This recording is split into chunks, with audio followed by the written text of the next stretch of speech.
Ертеде Сараман мен Қараман деген екі дос өмір сүріпті. Бірде Сараман досына ренжіп қалады, бірақ онысын тамырына айтпайды. Бір күні Қараман атқосшысын ертіп, оған қонаққа келеді. Сараман досын құшақ жая қарсы алады. Іштегі назын бетіне шығармайды. Досы да құшағын тосады. Сараман досына арнап үлкен қошқарын сойып, батасын алады. Ет пісірім уақыт болды дегенде алдына бас тартады. Қараса, қойдың тістері қағылмаған екен.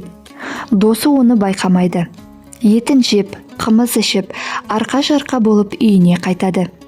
Жолай атқосшысы: «Мырза, досыңыз бас тартқанда қойдың тісін қақпай әкелді. Сізге бір реніші бар екен», дейді.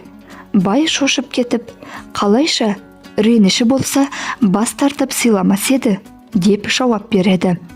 Атқосшы: «Марқұм әкем айтушы еді, қазақ біреуге ренжісе бетінен алмаған, өзгенің көңіліне қаяу, жүрегіне қылау салармын деп сақтық еткен. Назын тұспалмен, ыммен білдіреді. Мұсылмандықта біреудің көңілін қалдырған, мың қағбаны бұзғанмен бірдей екен. Сондықтан дәуде болса, досыңыз сізге ренішін білдірді. Қонақ есті болса, бұл сырды өзі-ақ түсінер деген», дейді. Бай аттың басын кері бұрып, досынан кешірім сұрап, ат шапан айыбын төлепті. Осыдан бастап қой басын пісіргенде оның тісін қағып әкелу адал достық пен таза көңілдің белгісі боп саналыпты. Бастың тісін қақпай әкелу өкпе назды білдіретіні туралы Зейнеп Ахметова «Бабалар аманаты» кітабында мынадай үзінді келтіреді. Қонақтар кеткен соң жаңалап шай жасап, енді өзіміз дастархан басына отырдық. Байқаймын, атаның қабағы салыңқы. Бір кезде: «Дастарханың толымды, астарың дәмді болды. Әсіресе ұмытылған тамақ қой мыналар», деп әсіп пен сүт құйған өкпе оларға өте ұнады.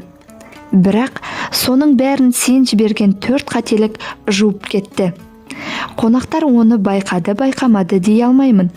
Ал мен анық көрдім, дегенде дымым ішіме түсіп, көзім қарауытып кетті. Бүріскенім соншалық құрттай тесікке сыйып-ақ кетер едім. «Ол не, папа?» деп Бәкең әкесіне қарады. Бірақ ата маған қарап, маған арнап сөйледі. «Біріншіден, есі дұрыс қазақтың әйелі қонаққа бас көтеріп кірмейді. Жаман жақсы болсын, бас ең аман. Екінші қателігің, басты шүйде жағымен әкелгенің. Қой шүйдесі емес, тұмсығын алға беріп жүреді. Үшінші қателігің, қойдың тісін қақпай әкелгенің. Бұл ең алдымен тазалық. Қой тісінің түбінде не жатқанын қайдан білесің? Шөп жейтін, жем жейтін мал ғой. Содан кейін мұның екінші мағынасы бар. Қазір ұмытылған, көне көздер болмаса, көпшілік біле бермейтін жағында айтайын. Қазақтар талай нәрсені тұспал, ишара арқылы білдірген текті халық. Соның бірі осы қағылмаған тіске байланысты.